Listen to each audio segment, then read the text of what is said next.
भट्ट सावित्री व्रत कथा। प्राचीन काल में मद्र देश के अश्वपति नाम के एक राजा राज करते थे। वे बड़े धर्मात्मा, सत्यवादी और जितेंद्रिय थे।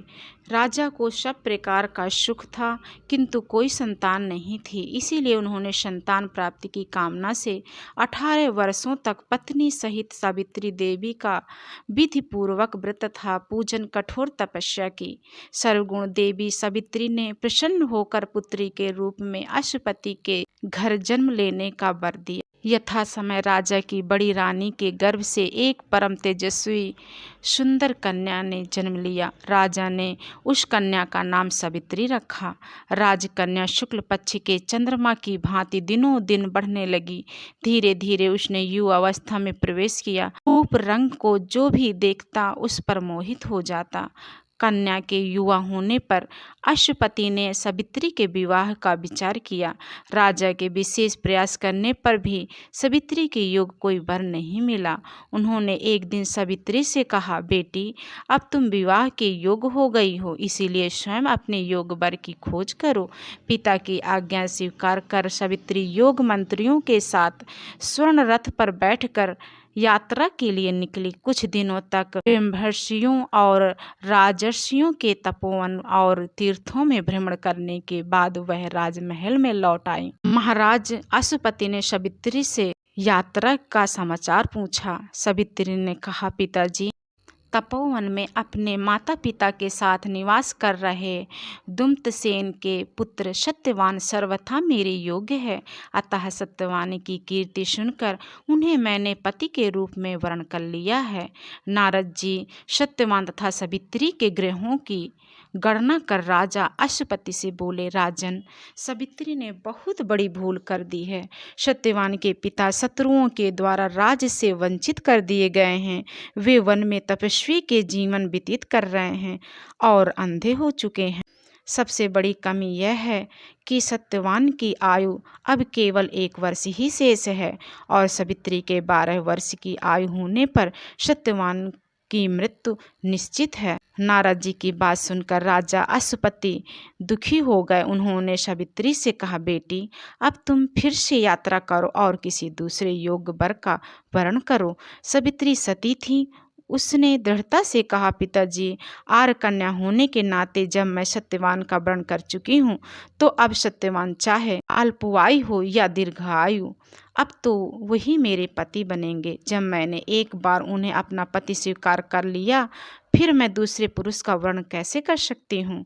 सावित्री का निश्चय दृढ़ जानकर महाराज अश्वपति ने उसका विवाह सत्यवान से कर दिया। सावित्री ने नारद जी से सत्यवान की मृत्यु का समय जान लिया और अपने सास ससुर के साथ जंगल में रहने लगी।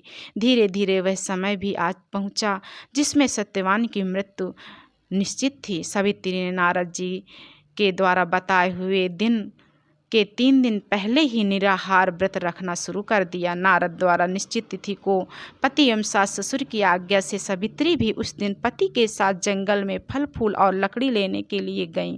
सत्यवान वन में पहुंचकर लकड़ी काटने के लिए बड़ के पेड़ पर चढ़ गए। अचानक वृक्ष से लकड़ी काटते समय सत्यवान के सिर में भयंकर पीड़ा होने लगी और वह पेड़ से नीचे उतरे। सावित्री ने उसे बड़ के पेड़ के नीचे लिटाकर उसका सिर अपनी गोद में रख लिया। उसी समय सावित्री को लाल वस्त्र पहने भयंकर आकृति वाला एक पुरुष दिखाई पड़ा। वे साक्षात यमराज थे। यमराज ने ब्रह्मा के विधान के रूपरेखा सावित्री के सामने स्पष्ट की और सावित्री से कहा, तू पतिव्रता है, तेरे पति की आयु समाप्त हो गई है, मैं इसे लेने आया हूँ। इतना कहकर देखते ही देखते यमराज ने सत्यवान के शरीर से सूक्ष्म जीवन को निकाला और सत्यवान के प्राणों को लेकर वे दक्षिण दिशा की ओर चल दिए। सावित्री भी सत्यवान को वट वृक्ष के नीचे ही लिटाकर यमराज के पीछे पीछे चल दी। पीछे आती हुई सावित्री को यमराज ने उसे लौट जाने को आदेश दिया। इस पर वह बोली, महाराज, जहाँ पति वहीं पत्नी, यही धर्म है, यही मर्यादा है। सावित्री की बुद्धिमत्तापूर्ण और धर्मयुक्त बातें सुनकर यमराज का हृदय पिघल गया। सावित्री के धर्मनिष्ठा से प्रसन्न होकर यमराज बोले, पति के प्राणों से अतिरिक्त कुछ और मांग लो। सावित्री ने यमराज से सास ससुर की आँखों की ज्योति और दीर्घायु मांगी। यमराज ने कहा तथास्तु कहकर आगे बढ़ गए। सावित्री भी यमराज का पीछा करते हुए आगे गईं। यमराज ने अपने पीछे आती सावित्री से वापिस लौट जाने को कहा तो सावित्री बोली, पति के बिना नारी के जीवन का कोई अस्तित्व नहीं। यमराज ने सावित्री के पतिव्रत धर्म से खुश होकर पुनः वरदान मांगने के लिए कहा। इस बार उसने अपने ससुर का राज्य वापस दिलाने की प्रार्थना की। तथास्तु कहकर यमराज आगे चल दिए। सावित्री अब भी यमराज के पीछे चलती रही। इस बार सावित्री ने 100 पुत्रों का वरदान मांगा। पति के बिना मैं पुत्रों का वरदान, पर पति के बिना मैं माँ किस प्रकार बन सकती हूँ। अपना यह तीसरा वरदान पूरा कीजिए। सावित्री की धर्मनिष्ठा, ज्ञान, विवेक तथा पतिव्रत धर्म की बात जानकर यमराज ने सत्यवान के प्राणों को वापस कर दिया। सावित्री सत्यवान के प्राण को लेकर बट वृक्ष के नीचे पहुंची, जहां सत्यवान के प्राण यानी कि मृत शरीर पड़ा था। सावित्री ने बट वृक्ष की परिक्रमा की तो सत्यवान जीवित हो उठा। प्रसन्नचित्त सावित्री अपने सास ससुर के पास पहुंची तो उन्हें नेत्र ज्योति प्राप्त हो गई। इसके बाद उनका खोया हुआ राज्य भी उन्हें मिल गया।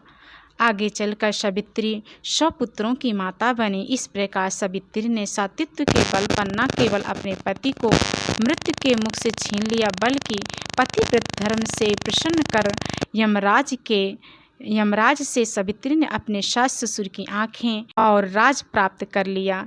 पिता को पुत्र प्राप्ति का वरदान, स्वयं के लिए पुत्रवती होने का आशीर्वाद भी मिला तथा इस प्रकार चारों दिशाएं सावित्री के पतिव्रत धर्म के पालन की कीर्ति से गूंज उठी। जैसे सावित्री माता की इच्छा पूरी हुई, उसी तरह बट वृक्ष महाराज भोलेनाथ आपकी भी इच्छा पूरी करें। इसके लिए आप लाल कलर के सब्सक्राइब बटन को दबा दें और बेल आइकन को भी दबा दें, ताकि ऐसी आने वाली वीडियो आप तक सबसे पहले पहुंच सके और आप नई जानकारी प्राप्त कर सकें। धन्यवाद आपका। हमेशा खुश रहें।